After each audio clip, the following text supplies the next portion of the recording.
January 31st, 2026. Tucson, Arizona. An 84-year-old woman was dropped off at home after dinner. She walked inside and locked the door. By 2 a.m. she was gone. A masked man had been on her porch, armed, gloved, watching. The doorbell camera caught him. He took the camera with him when he left. Her name is Nancy Guthrie, mother of 7 children, grandmother, and an 84-year-old woman who had lived quietly in a gated community in the Catalina foothills until someone decided to take her. There was blood on her front walkway. 5 months later, no suspect has been publicly named. No body has been found. The reward is $1.2 million. Yet it has not been claimed. And this week, the only people put in handcuffs near her home were the ones trying to find her. This is the Nancy Guthrie case, and it is nowhere close to over. Nancy Guthrie is not just anyone's mother. She is the mother of Savannah Guthrie, co-anchor of NBC's Today Show, one of the most recognized faces in American morning television. Nancy herself lived a simple life. A retired woman in a quiet neighborhood in Arizona's Catalina foothills, a gated community. Not the kind of place where people expect this to happen. On the evening of January 31st, a family member dropped her off at her home near East Skyline Drive and North Campbell Avenue. She was last seen around 9:30 p.m. The next morning, she didn't show up to church. That was how her family knew something was wrong. When Pima County Sheriff's deputies arrived, they found blood on her front walkway. Her door was closed and her car was still there. Sheriff Chris Nanos was direct. "I believe a crime has been committed." The question nobody could answer, and still cannot answer 5 months later, is by whom?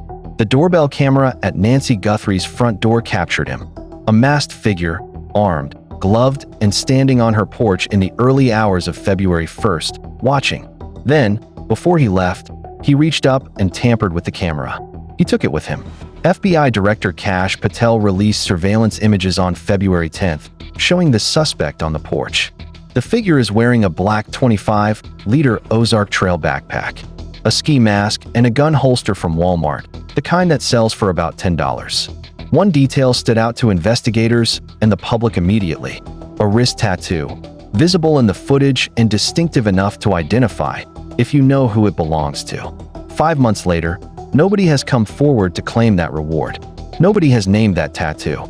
Nancy Guthrie had been missing for 3 days when the Guthrie family received a text message. It read, "Did you get the 12 Bitcoin? We're waiting on our end for the transaction." The family forwarded it to investigators. Within 24 hours, the FBI had an arrest. Derek Colella, 42, of Hawthorne, California, a former Los Angeles County employee, had pulled the family's contact information from a website. He'd been watching the case on television. When investigators asked him why he sent the texts, he said he just wanted to see if the family would respond. He was charged with transmitting a fake ransom demand in interstate commerce and using a telecommunications device to threaten and harass. His trial is set for June 23, 2026, in Tucson federal court. But here's what that arrest did not mean. Colella did not kidnap Nancy Guthrie. He is not the man on the porch. He is a man who watched a family's nightmare unfold on television and decided to make it worse. The real ransom, an actual demand received by Tucson CBS affiliate KOLD 2 days before Colella's texts, remains under active investigation. Nobody has been charged for it. Here is where this case stops making sense. Nancy Guthrie has been missing for 5 months. In that time, tens of thousands of tips have been called into the sheriff's line and the FBI's line. A Northern California forensics lab, the same lab that helped crack the Gilgo Beach murders, has been brought in to analyze DNA and hair evidence recovered from the home. Multiple people have been detained and released. A property in Rio Rico, south of Tucson, was searched. A separate kidnapping suspect, Coral Michelle Smith, was flagged on June 8th and immediately ruled out.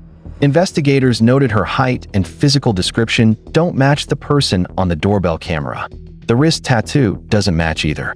5 months in, the FBI is still processing mixed DNA, still reviewing tens of thousands of tips, and still chasing a wrist tattoo. No suspects have publicly named. No arrests for the actual kidnapping. And $1.2 million unclaimed. An 84-year-old woman still gone. When a case this large goes unsolved this long, it draws a crowd. True crime creators, amateur sleuths, live streamers, they came to Tucson. They set up near Nancy Guthrie's home in the Catalina foothills. They filmed, they went live, and they built audiences off a missing 84-year-old woman and a family in crisis. Neighbors complained, roads were blocked, and a makeshift P tent was erected in the middle of a residential neighborhood. Months of disruption in a quiet, gated community where an elderly woman had already been taken from her porch. Sheriff Chris Nanos issued warnings, and then he announced a zero-tolerance crackdown. On June 8, 2026, 2 days ago, 3 of those creators were arrested or cited outside Nancy Guthrie's home. Alexander Zabel Jr., the channel Criminal Network. Troy Lewis Bradshaw, DA Juice, 19,000 subscribers. Damian Todd Enderle, 857 Tucson. Trespassing, blocking roads, violating the sheriff's crackdown. Both Zabel and Bradshaw were live streaming from the scene when they were arrested, their own audiences watching in real time as they were put in handcuffs. Their channels went dark or spiked depending on the platform. And the man on the porch, the masked figure with the wrist tattoo, who took Nancy Guthrie from her home.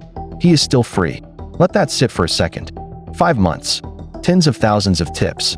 FBI involvement. A $1.2 million reward. A forensics lab that cracked a serial killer case. And the only people in handcuffs this week, outside Nancy Guthrie's home, are 3 YouTubers. Not the man with the wrist tattoo. Not the person who sent a real ransom demand to a grieving family. Not anyone who touched Nancy Guthrie. The neighborhood where she vanished now has more law enforcement presence for live streamers than it ever had looking for her kidnapper. That is the injustice of this case. Not that the system is corrupt, not that investigators aren't trying, but that 5 months in, an 84-year-old woman is still gone. And the scene outside her home has become a circus that investigators now have to manage on top of everything else. Nancy Guthrie deserves better than this. Savannah Guthrie took more than 2 months away from the Today Show after her mother disappeared. When she returned to air in April 2026, she did not pretend everything was fine. She has spoken publicly, carefully about what this has been like. About waking up every morning and not knowing.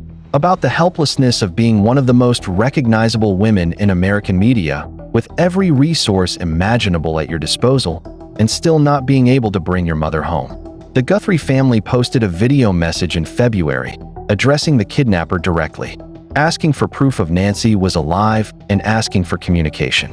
There has been no confirmed response.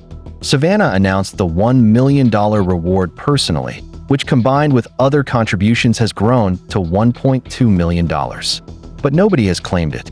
In an interview, Savannah said simply, "It's really hard to come back." She came back anyway. She reads the news every morning on television while her mother is still missing. Here is what investigators have confirmed. A doorbell camera image. The suspect is visible, masked, armed, gloved, wearing an Ozark Trail backpack. A wrist tattoo, visible in footage, distinctive, unmatched to any named suspect. Blood on the front walkway, confirmed as Nancy's. DNA and hair evidence from inside the home is still being processed by a Northern California forensics lab. A real ransom demand received by KOLD on February 2nd is still under investigation, nobody charged. A fake ransom texter Kalala, going to trial June 23rd, who had nothing to do with the actual kidnapping. A separate kidnapping suspect flagged nearby, ruled out due to physical discrepancies. And one detail that has haunted this case from the beginning. The suspect knew where the camera was. He found it in the dark. He tampered with it. And he took it. This was not random. This was not opportunistic. Someone knew that house. From the beginning, investigators have asked a question they have not publicly answered. Was Nancy Guthrie targeted because of her daughter? Savannah Guthrie is one of the most visible journalists in the United States. Her face is on television every weekday morning. Her mother's address, in a relatively quiet, gated community in Tucson, was not a secret. The sheriff said early on that authorities were considering whether Guthrie was targeted because of her daughter's public profile, but all possibilities remain open. That answer has not changed in 5 months. A ransom demand was sent to the family, real or fake. Someone believed this family had resources worth extorting. The suspect on the porch knew the layout of the house well enough to find and remove the camera in the dark. The level of preparation, the ski mask, the gloves, the armed approach, the camera removal, does not look like the work of someone who picked a random house on a random street. Someone chose Nancy Guthrie. The question is why, and nobody has answered it. On June 23, 2026, 13 days from now, Derek Colella goes to trial in Tucson federal court. He is not the kidnapper, but his trial will put the Nancy Guthrie case back on the front page of every major outlet in the country. It will remind millions of viewers that Nancy Guthrie is still missing, that the real perpetrator has never been named, that $1.2 million is sitting unclaimed. That trial is a pressure point, and investigators know it. There is also a detail, the trend scanner flag, that matters for this channel specifically. Two of the YouTubers arrested this week, Zabel and Bradshaw, cannot publish right now. Their channels are dark or suspended. The audience that followed this case through them is now looking for coverage somewhere else. That audience is searching right now.